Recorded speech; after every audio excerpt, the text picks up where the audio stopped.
How did I make $10,000 out of this thing? Well, I didn't. I'd charge about 2,000 bucks for this mount, but when you consider the whole cost, it adds up. You got non-resident license fees; those are going to be $500 to $1,000. You got fuel that's going to be $500. You got food, roughly 250. A guide service for a mule deer hunt is going to be about $6,000. Believe it or not, that's about average. If it's going to be semi-guided or fully guided, it could be a little bit more, a little bit less. They actually get to be a lot more expensive. You also have to consider your time off work, your hunting equipment. If you're going to bring it to a butcher, butchering and packaging is a lot. Now, I'm not saying that's what this client spent. Actually, I have no idea what he spent.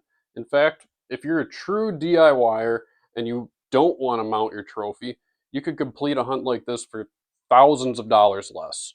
You're talking very affordable. The reality is, the cost that I outlined is what the average person is going to have to do to have a successful hunt. All right, now that we got that out of the way, we can actually talk a little bit about this project.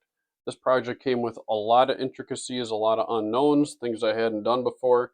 The deer was actively shedding velvet, which the customer asked me to recreate, and I promised him that I would give it a shot, but there's really no standard for recreating shedding velvet. There's definitely a standard or a blueprint, if you will, to recreate a deer that's full velvet in the middle of the summer, not even close to shedding it.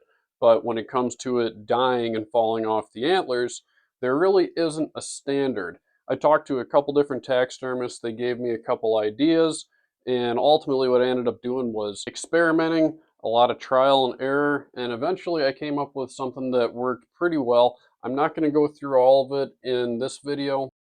Now, the other challenge that came with this was all the habitat. The customer told me kind of what he was looking for, but he pretty much gave me free rein on it, which as a taxidermist, we absolutely love. And we'll get to the habitat build a little bit further along in the video when I'm actually building it. Here you're going to see me start to mount the deer. I'm placing the ears and getting everything else set. I didn't record every single step of the mounting process because it's not what I was trying to accomplish in this video. And to be honest, there's a million other pages where you can see that. Here you're going to see me sewing up the back of the mule deer. This deer was cut from the antlers all the way down the back, which is pretty common on Western animals because you're packing them out of the mountains and it's easier to get everything off the animal and keep it clean when you can just open up the whole back. Now at this point, the deer is mounted. It's got to dry for a couple weeks and then I can do all the finish work, at which point I'll start the habitat as well. And that's exactly what you're seeing in these short little clips here is a lot of what the deer looks like when it's actually finished. You'll see this deer has a big gouge out of his ear. That's actually more common than you'd think. They get it when they're fighting with other bucks. And here's just a few more shots here before I start putting the velvet on and building the habitat base. And in this clip here, these are the pieces of velvet that I created essentially from scratch before I attached them to the antlers. Now, this is how the base actually starts, which is hard to believe, but it's just a chunk of plywood on the back.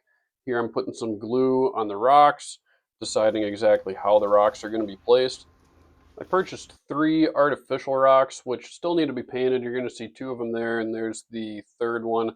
I also made a couple other ones that are kind of hidden on the bottom there from scratch.